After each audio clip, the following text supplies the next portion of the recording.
He came from a poor family. That made him tough and competitive.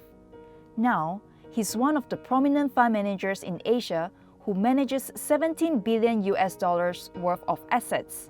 Datuk Cheah Cheng Hye became a name that's synonymous with value investing, and he shares what he has gone through when he was younger.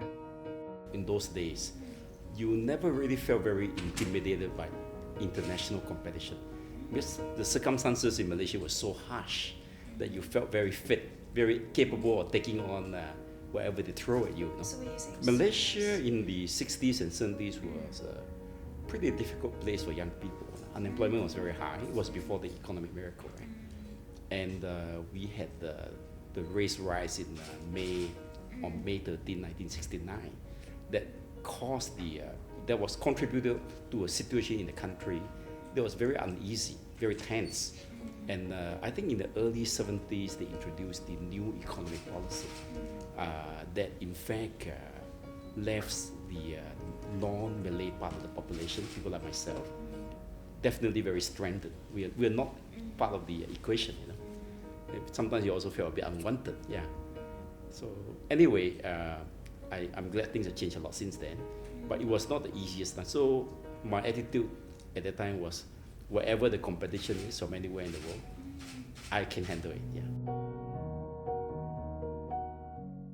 My father passed away when I was 9 years old, and in those days there's no real welfare or system for helping people who are disadvantaged, or So I have actually been working from the age of 9. I was carrying noodles in the Charasta market, the hawker stall.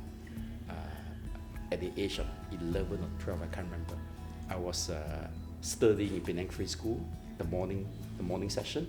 The school, I think, if I remember correctly, school commenced at 7:30 a.m. and finished at 1 p.m.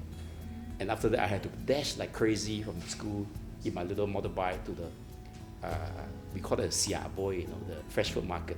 It was demolished a few years ago, but then I had to sell pineapples to my uncle, till quite late, and we were very hungry most of the time. Growing up, not enough food, right? I had to carry baskets of pineapples taller than me on a bicycle to all these hawker stalls around the streets. Yeah. So, and also for young people like me who were in the teenage years, when you are very vulnerable, emotionally very insecure, it was very hard to go to school knowing that you are kind of like despised by people, simply for being very poor, right?